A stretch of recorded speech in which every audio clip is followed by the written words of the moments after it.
যিসকল মহিলাই আমাৰ উদ্যমিতা আঁচনিত আবেদন কৰিছে 10,000 টকাটো কেতিয়া আহিব চিন্তা কৰি আছে আপোনালোকে চিন্তা নকৰিব। নমস্কাৰ, আজি হৈছে 21 ডিচেম্বৰ। অসমৰ লগতে ভাৰতবৰ্ষৰ বিভিন্ন প্ৰান্তৰ পৰা ইতিমধ্যে যুগুত কৰোৱা হৈছে ৰাজ্যৰ লগতে দেশবাসীৰ বাবে ৰাতিপুৱাৰ কেইবাটাও বিশেষ গুৰুত্বপূৰ্ণ খবৰ আৰু জৰুৰী খবৰ।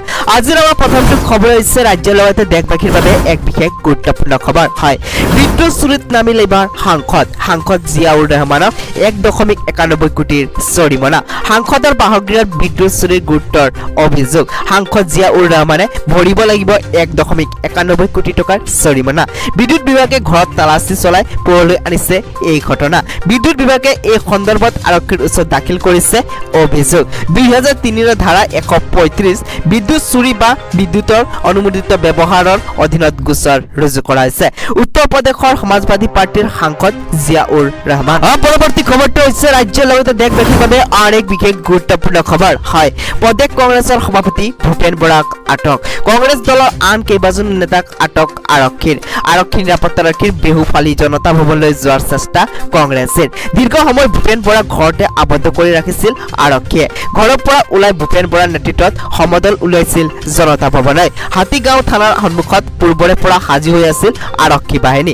আৰক্ষীৰে হাতাহাতিত লিপ্ত প্ৰতিবাদকাৰী কংগ্ৰেছী।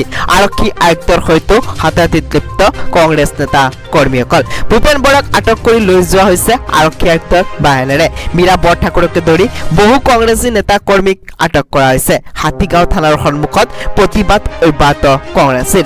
ৰাজপথত বহি মহিলা কংগ্ৰেছীয়ে উত্তাল কৰিছে পৰিৱেশ। পৰৱৰ্তী খবৰটো হৈছে ৰাজ্যৰ লগতে দেশবাসীৰ বাবে এক ভয়ংকৰ খবৰ। হয়, শীত নামিল, কভিড আহিল, 122 জনৰ মৃত্যু।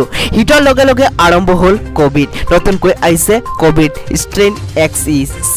ব্ৰিটেইনৰ পৰা আৰম্ভণি হৈছে কভিড সংক্ৰমণ। ব্ৰিটেইনৰ স্বাস্থ্য সুৰক্ষা সংস্থা UKHSৰ ভয়ংকৰ তথ্য।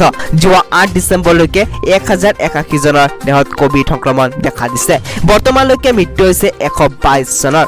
ডিঙিৰ বিষ নতুন কভিড সংক্ৰমণৰ প্ৰধান লক্ষণ। শুকান কাহ, ভাগৰুৱা, জ্বৰ, গোন্ধ নোপোৱা অন্যান্য ইয়াৰ লক্ষণ। পৰৱৰ্তী খবৰটো হৈছে ৰাজ্যৰ লাখ লাখ মহিলাসকলৰ বাবে এক বিশেষ ভাল খবৰ। হয়, অতি শীঘ্ৰে মহিলাসকলৰ একাউণ্টত সোমাব 10,000 কোটি টকা। মুখ্যমন্ত্ৰী ডক্টৰ হিমন্ত বিশ্ব শৰ্মাৰ বৃহৎ ঘোষণা। লাখ লাখ মহিলাৰ বাবে মুখ্যমন্ত্ৰীৰ ডাঙৰ ঘোষণা। শীঘ্ৰে মহিলাসকলৰ একাউণ্টত সোমাব 10,000 কোটি টকা। 40 লাখ মহিলাই গাইপতি একাউণ্টত পাব 10,000 কোটি টকা। ইয়াৰ বাবে চৰকাৰক লাগিব 4,000 কোটি টকা। 10,000 টকা কেতিয়া লাভ কৰিব সেই চিন্তা মহিলাসকলে কৰিব নালাগে। মুখ্যমন্ত্ৰীয়ে কৈছে যেতিয়া এই টকা আপোনালোকে একাউণ্টত পাবই। বৰ্তমানলৈকে মই যি প্ৰতিশ্ৰুতি দিছো সেয়া পূৰণ কৰিছো। মহিলাসকলক প্ৰদান কৰাৰ বাবে 4,000 কোটি টকা সংগ্ৰহ কৰি আছে চৰকাৰে। কিছুদিনৰ ভিতৰতে মহিলাসকলে গাইপতি এই 10,000 কোটি টকা লাভ কৰিব। পৰৱৰ্তী খবৰটো হৈছে ৰাজ্যৰ লগতে দেশবাসীৰ বাবে এক বিশেষ গুৰুত্বপূৰ্ণ খবৰ। হয়, কচুতলীৰ মুছলমানে গ্ৰহণ কৰিলে হিন্দু ধৰ্ম। কচুতলীৰ মুছলমান পৰিয়ালে গ্ৰহণ কৰিলে এবাৰ হিন্দু ধৰ্ম। হিন্দু ধৰ্ম গ্ৰহণ কৰি সলনি কৰিলে নিজৰ নাম। কচুতলীৰ হাফিজ আলী আৰু পত্নী ৰিজৱানা বেগমে ইছলাম ধৰ্ম ত্যাগ কৰিলে। নিজৰ নাম ৰাখিলে ৰাহুল বড়ো আৰু ভূমিকা বড়ো। কচুতলী প্ৰথমবাৰৰ বাবে লক্ষ্মী পূজাৰ আয়োজনৰ সময়তে হিন্দু ধৰ্মৰ প্ৰতি আকৃষ্ট হয় পৰিয়ালটো। ইছলাম ধৰ্মৰ লোকেৰে পৰিপূৰ্ণ কচুতলী বাসগৃহ ত্যাগ কৰে পৰিয়ালটোৱে। হিন্দু ধৰ্ম গ্ৰহণৰ পাছতে মুছলমানসকলে সম্পৰ্ক ছেদ কৰে পৰিয়ালটোৰ সৈতে। আজি হিন্দু ধৰ্মৰ পৰম্পৰা অনুসৰি দীঘাৰু নৈৰ পাৰত কৰে মুণ্ডন। প্ৰায়শ্চিত্তৰ পাছত হৰে কৃষ্ণ মন্দিৰত আয়োজন কৰে হোম যজ্ঞৰ। ব্ৰাহ্মণৰ জৰিয়তে আনুষ্ঠানিকভাৱে গ্ৰহণ কৰে হিন্দু ধৰ্ম।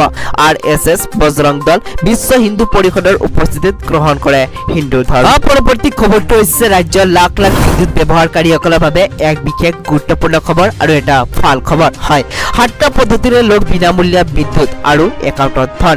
এতিয়াৰ পৰা আপোনাৰ স্মাৰ্ট মিটাৰ বিদ্যুতৰ বিল শূন্য হৈ পৰিব। বিদ্যুতৰ বিলৰ নামত ভৰিব নালাগে এটকাও। নতুন বছৰতে প্ৰতিটো পৰিয়ালৰ বাবে আহিছে ভাল খবৰ। P2P আঁচনিৰ জৰিয়তে শূন্য হ'ব বিল। 7টা পদ্ধতিৰে কৰিব লাগিব এই কাম। প্ৰথমতে প্ৰধানমন্ত্ৰী সুযোগৰ উপভোক্তাই ট্ৰেণ্ডিং প্লেটফৰ্মত পঞ্জীয়ন কৰিব লাগিব পঞ্জীয়ন কৰাৰ পিছত ক্ৰেতাসকলৰ বাবে অতিৰিক্ত সৌৰ ইউনিট উপলব্ধ কৰিবলৈ সন্মতি আগবঢ়াব লাগিব দ্বিতীয়তে বিক্ৰেতাই বিক্ৰীৰ বাবে উপলব্ধ হোৱাকৈ অতিৰিক্ত ইউনিট আগবঢ়াব তৃতীয়তে ক্ৰেতাসকলে ক্ৰয়ৰ বাবে নিৰ্দিষ্ট প্লেটফৰ্মত পঞ্জীয়ন কৰিব লাগিব চতুৰ্থতে ক্ৰেতাসকলে বিক্ৰেতাৰ প্ৰস্তাৱ গ্ৰহণ কৰি পেমেণ্ট গেটৱেৰ জৰিয়তে ধন পৰিশোধ কৰিব লাগিব পঞ্চমতে ক্ৰেতা বিক্ৰেতাৰ মাজত লেনদেন কাৰ্যকৰী প্লেটফৰ্মে সংগ্ৰহ কৰিব লাগিব ষষ্ঠতে লেনদেন সম্পূৰ্ণ হোৱাৰ পিছত বিক্ৰেতাৰ একাউণ্টৰ পৰা বিদ্যুৎ ইউনিট কৰ্তন কৰি ক্ৰেতাৰ একাউণ্টৰ সংযোগ কৰিব লাগিব সপ্তম পৰ্যায়ত বিক্ৰেতাৰ পৰা লাভ কৰা বিদ্যুৎ বিক্ৰী নহলে এপিডিচিএলক পুনৰ বিক্ৰী কৰা হ'ব এতিয়াৰ পৰা আপোনাৰ স্মাৰ্ট মিটাৰ বিদ্যুতৰ বিল শূন্য হৈ পৰিব